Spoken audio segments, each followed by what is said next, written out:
พี่น้องเรื่องคนเสียชีวิตอยู่ในโรงพยาบาลเป็นเคสที่2แล้วเนาะได้ยินมานี่ที่อันนี้แหละเป็นเคสเด็กเกิดใหม่ได้เพียงแต่5วันเนาะพี่น้องมาฟังเบิ่งว่าเรื่องมันเป็นมาแนวใดเนาะเรื่องมันก็มีอยู่ว่ามี2ผัวเมียคู่หนึ่งนะไปเกิดลูกอยู่โรงพยาบาลแห่งหนึ่งแล้วบัดนี้เกิดออกมาได้ประมาณ4-5วันนี่แหละลูกเพราะว่ามาเสียชีวิต บัดนี้แหละพ่อแม่ก็เสียใจซ้ำใจแล้วเนาะคิดสงสัยว่าเป็นหยังลูกลูกเกิดออกมานะทับอิฐนะก็บ่อยากแข็งแรงปานใดเนาะเป็นเด็กเกิดใหม่เด้แต่ว่ามันก็เป็นเรื่องธรรมดาเนาะถ้าว่าอันแพทย์หมอเอาใจใส่เอาเข้าห้อง ICU แล้วก็เอาเข้าตู้อบเพื่อให้เด็กน้อยหั้นแข็งแรงไว้ดูแลดีหั้นนะเด็กน้อยมันก็สิค่อยแข็งแรงขึ้นหั่นน่ะและในวันที่20แพทย์ก็ได้แจ้งมาบอกพ่อแม่ว่าเด็กหั้นแข็งแรงขึ้นแล้วหั้นนะพ่อแม่ก็ดีใจแล้วเนาะบัดนี้ต่อมามื้อวันที่21แพทย์ผัดแจ้งมาอีกว่าเด็กเสียชีวิตแล้วพ่อแม่หันก็ตกใจแล้วเนาะอ้าวว่าเป็นหยังซะมาเสียชีวิตก็คือรู้สึกว่าดีขึ้นแล้วหั่นน่ะพ่อแม่ก็คิดสงสัยแล้วเนาะแล้วก็ไปสืบถามเบิ่งว่ามีเหตุการณ์อยู่ในโรงพยาบาลหั่นนะห้อง ICU หั่นนะมันจะมีแพทย์หั่นได้จัดงานเลี้ยงโต๊ะจีนอยู่ในการรับประทานอาหารอยู่ในห้องนั้นหั่นน่ะแล้วก็มีคนเที่ยวเข้าเที่ยวออกอยู่ตลอดเวลา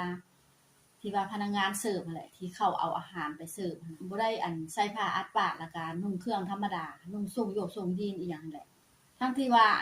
พ่อแม่เด็กน่ะสิเข้าไปยามใดน่ะแพทย์หั่นก็ต้องได้บอกย้ำว่าให้ถ่ายเครื่องนุ่งหั่นน่ะแล้วก็ให้ล้างตีนล้างมือสะอาดแล้วก็ใส่ผ้าอัดปากเพื่อปลอดเชื้อล่ะก่อนจะเข้าไปเบิ่งลูก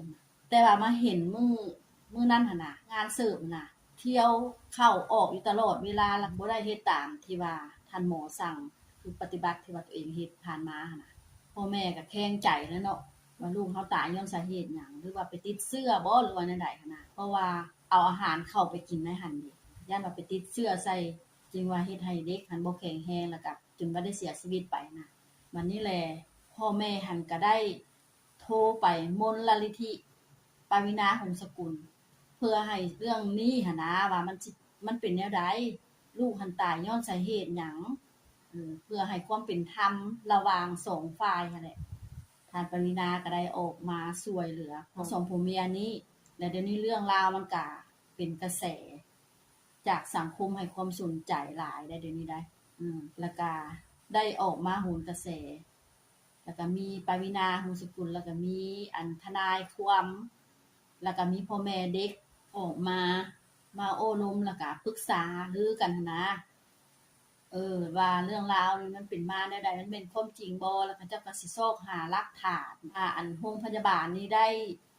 เฮ็ดแบบนี้บ่หั่นน่ะถ้าว่าเฮ็ดแบบนี้แล้วมันสิปลอดภัยกับเด็กบ่หั่นน่ะมันจะต้องได้รับผลกระทบต่อสุขภาพของเด็กน้อยนะที่กำลังอ่อนแออยู่แล้วนะเกิดออกมานะถ้าว่าไปติดเชื้อเข้าเติมอีกนะเด็กน้อยก็อาจสิเสียชีวิตไปได้นะเลยว่าออกมาเว้ามาหาความยุติธรรมให้ทุกคนนั่นแหละในเรื่องราวมันสิเป็นแนวใดล่ะมาติดตามรับชมรับฟังนำกันอีกพี่น้องและให้พี่น้องคิดเบิ่งว่าถ้าว่าแพทย์นะเฮ็ดแบบเอาอาหารเข้าไปกินอยู่ในห้อง ICU หั่นน่ะมันเหมาะสมบ่หั่นน่ะแต่ว่าคนธรรมดาคือผู้ใหญ่เฮาเข้าไปเยี่ยมนี่ว่าห้องหมออยู่ประเทศใดก็คือกันเบิดเนาะอีกแล้วถ้าว่าเข้าไปห้อง ICU นะเพิ่นบ่ได้ให้เข้าไปหลายได้นอกจากว่ามีแต่พ่อกับแม่ที่เข้าไปได้ญาติพี่น้องก็บ่ได้สามารถเข้าไปเยี่ยมได้เพราะว่าย้านแบบรักษาความสะอาดที่สุดน่ะย้านว่านำเอาเชื้อโรคนั้นเข้าไปฟังและติดตามนํกันพี่น้องและเรื่องนี้หั่นนะ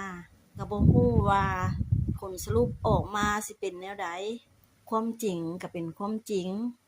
ถ้าว่าเรื่องราวคืบหน้าแนวใดก็ให้พี่น้องมาติดตามรับฟังรับชมนํกันเติมอีกเด้อโอเคลาไปก่อนเด้อ FC ขอบใจ